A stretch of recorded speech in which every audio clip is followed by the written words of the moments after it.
कल हम H2SO4 बनाने की इसमें प्रोसेस देख रहे थे, तो कंटेक्ट प्रोसेस देखा था हमने, और ये इसका डायग्राम है जिसमें piled furnace, dust chamber, washing tower, drawing tower, testing box, H2SO4 allium है भरा हुआ है किसमें, एब्जॉर्प्शन टावर में। तो ये सब इसका डायग्राम है। तो हम इसको देखते हैं। हमने इसमें देख लिया था कि हमको क्या क्या रिक्वायरमेंट चाहिए, कैटलिस्ट यूज करना है, लो टेम्परेचर रखना है, प्योरिटी गैसेस मिक्सचर की प्योरिटी होना चाहिए, एक्सेस ऑफ ऑक्सीजन होनी चाहिए, हाई प्रेशर, ये सब चीजें। फिर हम पढ़ रहे थे सल्फर बर्नर में सबसे पहले हम क्या करते हैं, सल्फर को ऑक्सीजन के साथ रिएक्शन करके सल्फर डाइऑक्साइड बनाते हैं।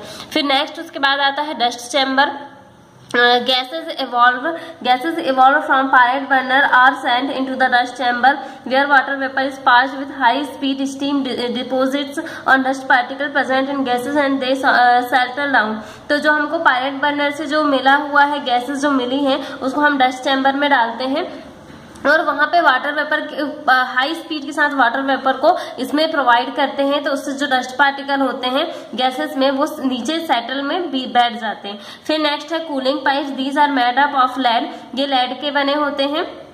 कूलिंग पाइप जो ये बने हुए हैं ये लेड के बने होते हैं। Gases are cooled when pass through them and temperature reach up to 100 degree centigrade. और यहाँ पे जो गैसेस होती हैं वो यहाँ से जब पास होती हैं तो क्या होता है कि जो गैसेस होती हैं वो लगभग 100 डिग्री सेंटीग्रेड पे इनका टेम्परेचर आ जाता है, यानी ठंडी हो जाती है, क्योंकि इससे पहले ये इससे भी हाई टेम्परेचर पर होती है। Washing tower. This lead tower is packed with pieces of quartz. ये क्वार्टज के पीसेस से जो होता है पैक होता है। Cold water is spread from the top in the tower. Insoluble impurity from gases are separated and acid gets purified. तो इसमें हम क्या करते हैं कि क्वार्टज के टुकड़े इसमें लगे होते हैं, ऊपर से ठंडे जो एकदम ठंडा कूल वाटर रहता है उसकी धारा की जो फवार है, ये जैसे फवारे के जरिए इसमें डालते हैं और इस सिस्टम में जो गैसेस होती हैं उसमें जो इनडिजॉल्व अशुद्धियां होती हैं, जो डिजॉल्व नहीं होती, अनडिजॉल्व इम्प्योरिटी जो होती है वो इसमें अलग हो जाती है और घुलकर ये साफ हो जाता है। फिर है ड्राइंग टावर। तो drawing tower, this tower also contain pieces of quartz and concentrated sulfuric acid trickles from the top. Moisture of gases obtained from washing tower is absorbed by sulfuric acid। तो इसमें भी quartz के pieces से ये बना होता है और जब हम इसमें सल्फर डाइऑक्साइड, सल्फर अम्ल को इसमें टपकाते हैं ऊपर से, तो जो स्तंभ है उसमें जो गैसेस होती हैं वो नमी को सल्फ्यूरिक अम्ल में अवशोषित कर देती है, यानी उसमें जितना भी मॉइस्चर होगा वो गैसेस का ऑब्टेन करके उसको सल्फ्यूरिक एसिड बनाती है। प्योरीफायर है जिसको हम शुद्धिकरण शोधक भी कहते हैं। Dry gases are passed from a tower containing the precipitate of ferric hydroxide is observed that the impurity of arsenic compound present in these gases। तो इसमें जो स्वच्छ और शुष्क गैस होती है उसको इस स्तंभ में प्रवाहित करते हैं जिससे फेरिक हाइड्रोक्साइड का क्या प्रेसिपिटेट मिलता है, अवक्षेप रखा होता है जिसमें, और ये गैसेस जो होती हैं उनमें जो आर्सेनिक यौगिक जो होते हैं वो इनके जरिए फेरिक हाइड्रोक्साइड के प्रेसिपिटेट के जरिए उसको सोख लिया जाता है। तो इस तरीके से जो इम्प्योरिटी होती है आर्सेनिक कंपाउंड की वो दूर हो जाती है। फिर है testing box. Purified gases are tested from time to time in the testing box, and an empty box is placed in this box which is completely dark. Through this is a strong beam of a light is through any impurity of dust or smoke that is present in visible and the gases mixture is purified again। तो testing box क्या होता है, ये गैसों को समय समय पे टेस्टिंग बॉक्स में हम लाते हैं, जांच करते हैं उसका, और जो टेस्टिंग बॉक्स होता है वो एक एम्प्टी बॉक्स खाली होता है जिसमें पहले क्या होता है बहुत डार्क यानी अंधेरा रहता है, इसमें प्रकाश की एक तेज हम बीम डालते हैं, आर पार जाती है और वो हम ऊपर से देखते हैं, जैसे हमने टिंडल इफेक्ट में पढ़ा था वैसे ही कि एक लाइट बीम डालते हैं और जब हम उसको ऊपर से देखते हैं तो लाइट पड़ने पे क्या होता है, गैसेस के में जो धूल के पार्टिकल्स होते हैं या धुएं के जो पार्टिकल्स होते हैं वो नहीं दिखाई देते हैं। पूर्ण मतलब वो क्या होता है कि प्रकाश देखने पे वो हम जाने पे वो दिखाई देने लगते हैं, और जो अशुद्ध गैस होती है उसको फिर से हम शुद्ध करके भेजते हैं, जिससे बॉक्स में कुछ देर बाद हमको अंधेर मतलब उस दिखाई अगर नहीं दे तो वो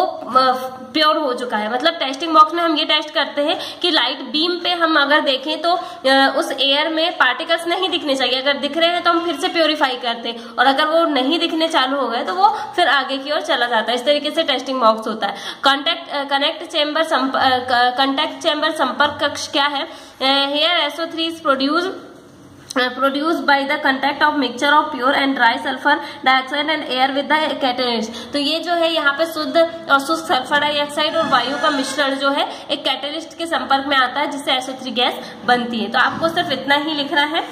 फिर है प्रॉपर्टीज है, physical property. Pure H2SO4 is colourless, liquid और commercial acid is yellow in colour. तो वैसे प्योर H2SO4 तो जो होता है वो कलरलेस होता है, लेकिन जो कमर्शियल यूज में हम लेते हैं वो येलो कलर का होता है। Highly concentrated acid 98% has specified gravity of 1.84, it's boiling point is 348 degree centigrade. लगभग जो हाई कंसंट्रेशन का होता है यानी 98 डिग्री सेंटीग्रेड का जो सॉल्यूशन होता है उसकी ग्रेविटी 1.84 होती है और इसका बॉइलिंग पॉइंट 348 डिग्री सेंटीग्रेड होता है। ठीक है, उसके बाद chemical property. Chemical reason of sulphuric acid are based on the following character. जो कैरेक्टर है वो इनका कुछ मतलब जो केमिकल प्रॉपर्टी है वो इन कैरेक्टर पे डिपेंड होती है। Effect of temperature on heating sulphuric acid is decomposed in small amount to give water and sulphur trioxide, but on heating strongly sulphur dioxide, water and oxygen are form.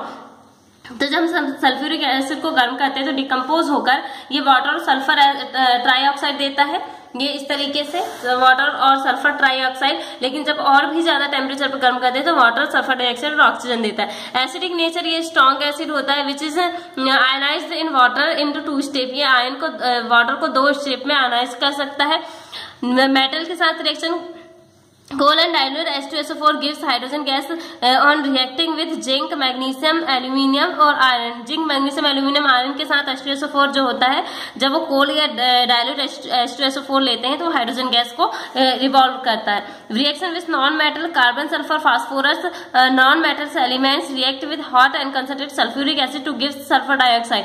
तो जब भी हम non metal के साथ इसकी reaction करेंगे तो sulphur dioxide देगा। ठीक है, ऑक्सीडेशन रिएक्शंस होती है ये तो concentrate and hot sulphuric acid is strong oxidation reason. आप सिर्फ इतना ही लिख सकते हैं। उसके बाद इसमें लिख सकते हैं reaction with the solution of barium and lead salt. Barium और लेड सॉल्ट के साथ के सॉल्यूशन से रिएक्शन करने पे precipitate of barium sulphate is lead sulphate with soluble salts of corresponding matter. तो इस तरीके से ये बेरियम सल्फेट देता है और यहाँ पे lead sulphate. Reaction with sulphur trioxide, sulphur trioxide के साथ रिएक्शन करने पर पायरोसल्फ्यूरिक एसिड देता है। ठीक है, उसी तरीके से सल्फोनियम क्या है, जब ये लिखेंगे जरूर सल्फोनेशन क्या होता है, sulphuric acid react with ammonia, जब एरोमेटिक कंपाउंड। तो एरोमेटिक क्या होते हैं जिसमें बेंजीन रिंग होती है, तो जब सल्फ्यूरिक एसिड जो है किसी एरोमेटिक कंपाउंड के साथ रिएक्शन करते हैं तो सल्फोनिक एसिड देते हैं। जैसे यहाँ बेंजीन है C6H6, H2SO4 रिएक्शन करेगा तो बेंजीन सल्फोनिक एसिड ये बनाएगा। ठीक है, अब यूजेस क्या क्या होते हैं इसके,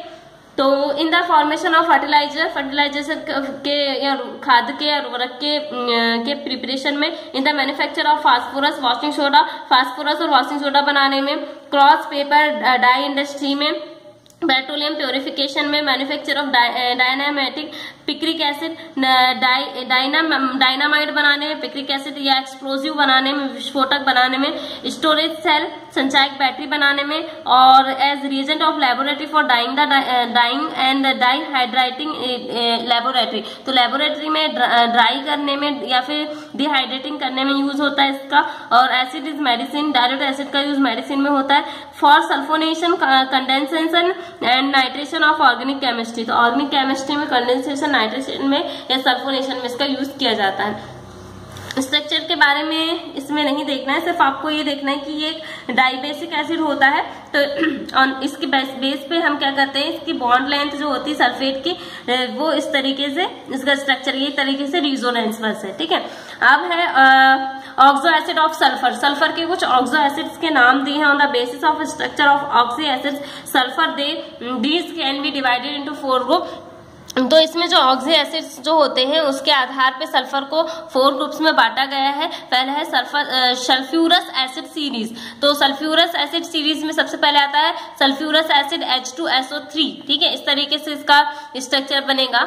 S से सिंगल बॉन्ड के जरिए इधर ऑक्सीजन जुड़ेगा और यहाँ पे अलग अलग जो है H और HO जुड़ जाएंगे। उसी तरीके से डाइथाइनोस एसिड्स है H2SO4। फिर है थायोसल्फोरस एसिड है और उसी तरीके से सल्फ्यूरिक एसिड सीरीज में सल्फ्यूरिक एसिड H2SO4 है। थायोसल्फ्यूरिक एसिड है। थायोसल्फ्यूरिक एसिड में बीच में S2 लगा है। पायरोसल्फ्यूरिक एसिड है, ठीक है, O7 हो गया है। थायोनिक एसिड सीरीज में थायोनिक एसिड है। उसी तरीके से पॉलीथायोनिक एसिड है और यहाँ पे पैरोक्सी एसिड सीरीज है।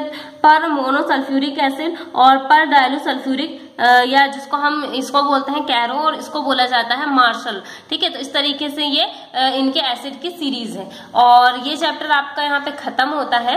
और नेक्स्ट चैप्टर हमको पढ़ना है 8 पी ब्लॉक एलिमेंट। ठीक है, पी ब्लॉक एलिमेंट में कौन कौन सा एलिमेंट है, यहाँ ग्रुप 17 और ग्रुप 18 के एलिमेंट है। अब एलिमेंट ऑफ ग्रुप 17 में क्या क्या है, member of group 17 are fluorine, chlorine, bromine, iodine और एस्टाटीन। ठीक है, तो ये नाम आप याद रखेंगे।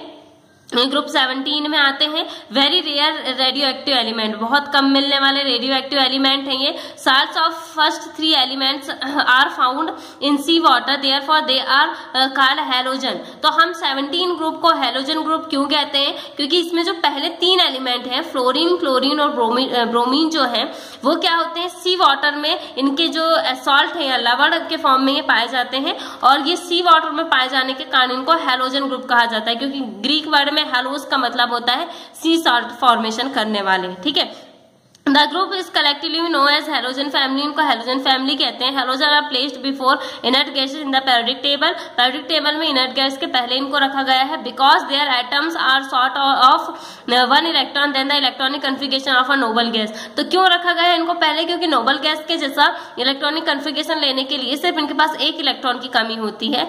Halogen thus possess a tendency of to attain stable noble gases configuration by accepting an electron. इस तरीके से एक इलेक्ट्रॉन को एक्सेप्ट करके स्टेबल बन सकते हैं। This is the reason why halogen represented non metallic character, इसलिए ये नॉन मेटेलिक कैरेक्टर शो करते हैं। ऑक्यूरेंस क्या है, मिलते कहाँ पे हैं, तो in combined state fluorine occurs in the form of cryolite, fluorspar and fluorapatite. तो इस तरीके से फ्लोरोस्पार या क्रायोलाइट या फ्लोरोपैटाइट के रूप में मिलता है। तो एलिमेंट दिए हैं, मिनरल्स दिए हैं, तो ये क्रस्ट में कितना परसेंटेज इनका दिया गया है, तो आप यहाँ पे मिनरल्स के इनके नाम 1 या 2 हर एलिमेंट के याद रखेंगे।